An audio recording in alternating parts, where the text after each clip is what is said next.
Here is the F40 kit. All of the parts kind of start at the back of the car here, I think. And you've got the rear bumper piece that goes right up across here. You've got the two little side pieces. I'm thinking that probably a lot of people with LMs, they're doing the LM conversion, might not want those US style bumpers, but they are there. You've got your rear taillight insulating piece. This is a little spacer that goes behind the screen. This is the, or it's kind of like a bracket, I guess you'd call it. This is the light surround that the lights set into. There's the screens. Our screens, because they're US measurements, they come about an inch short. So we've got two screens, and if you wanted to braze the two together, you might be able to get that extra inch. The screen is very, very, very similar to the F40. Just for reference, finger. That's it. You've got your bi-wing carbon fiber side piece. These are lightweight, made out of epoxy. They're really lightweight.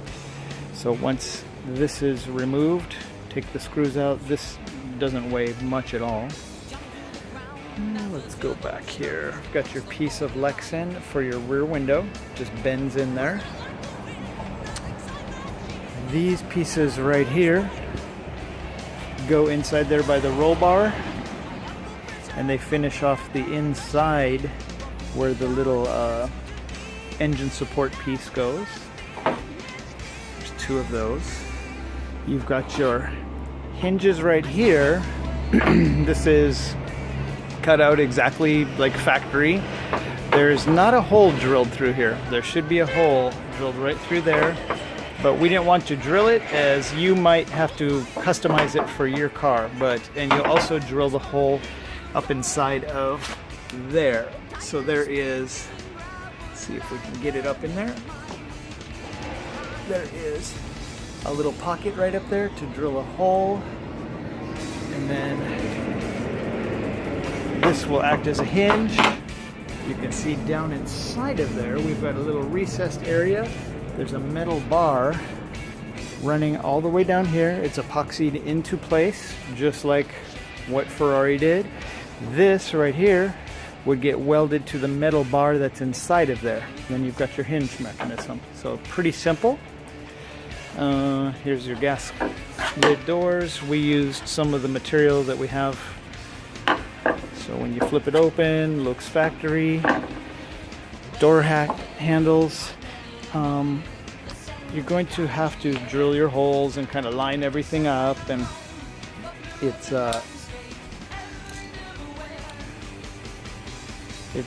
spring loaded.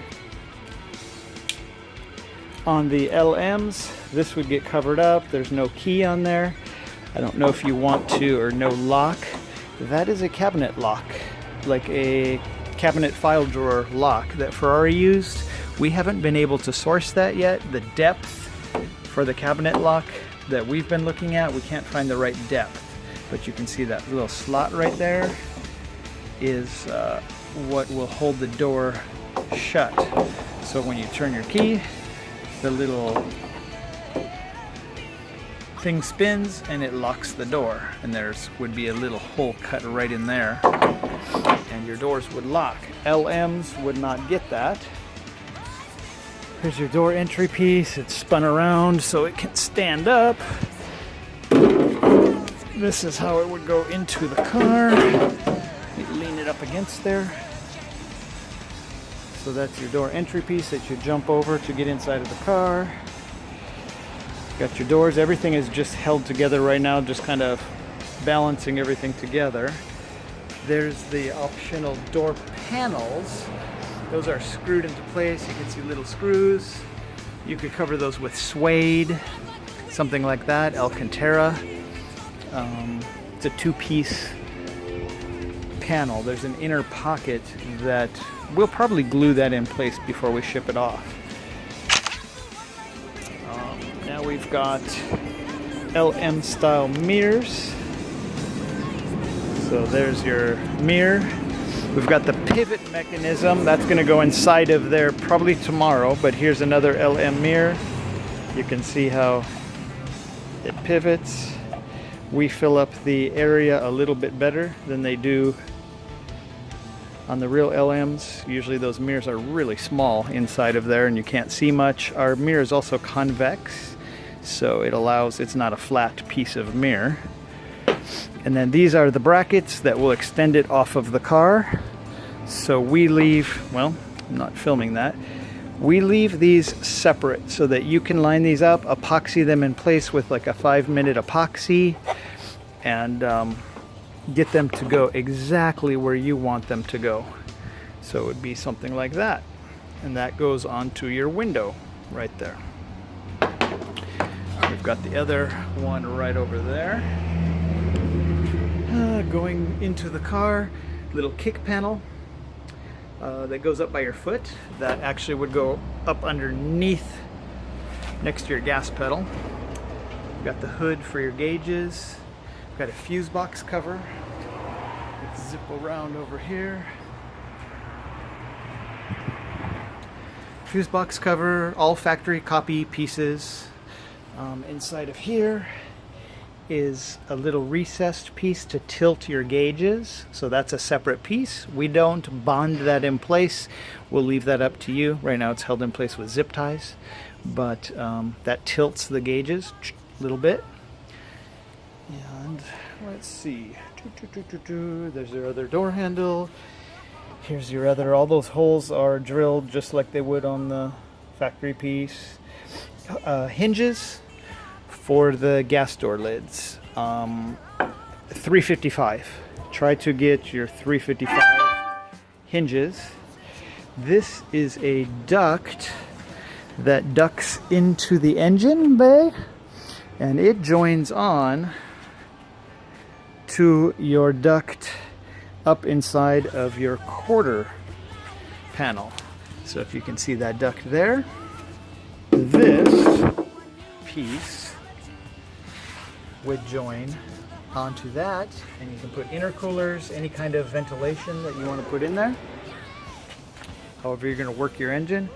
Again, that's the correct side. It just needs to be flipped around. Stands up nicely like that.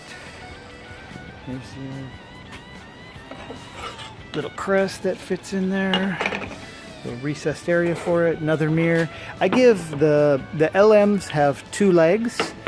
I give you a 3rd leg in case you ruin one of them, epoxying it on there, cutting it, or grinding a little bit.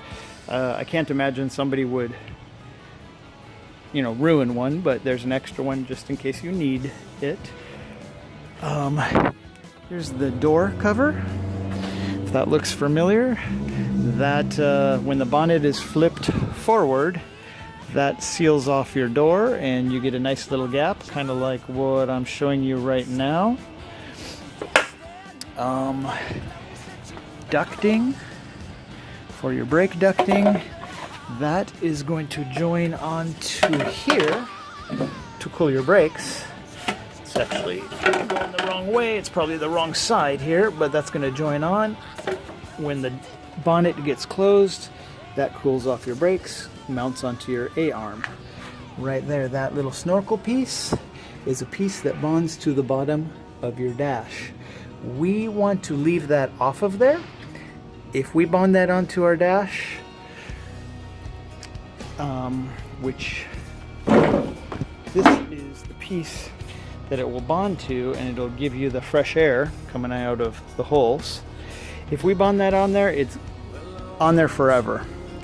We're gonna let the customer bond it on in case they have equipment up in the front here that's in the way, and they could bond that on afterwards. So again, there's that little piece, gets bonded in place right there, and then the snorkel sticks out right here. Let's just I'll be quiet for a little while and just take a little walk around.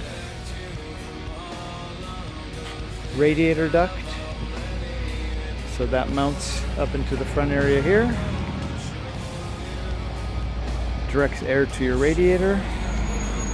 the front frame support for the bonnet. That's separate piece. These are the little pins that will get welded to the metal. Again, there's metal bar that goes all the way. It's bonded inside of here, epoxied in place. This would weld to the metal bar, and then you would mount this right here. It's going to get welded into place, and we're going to tack weld that.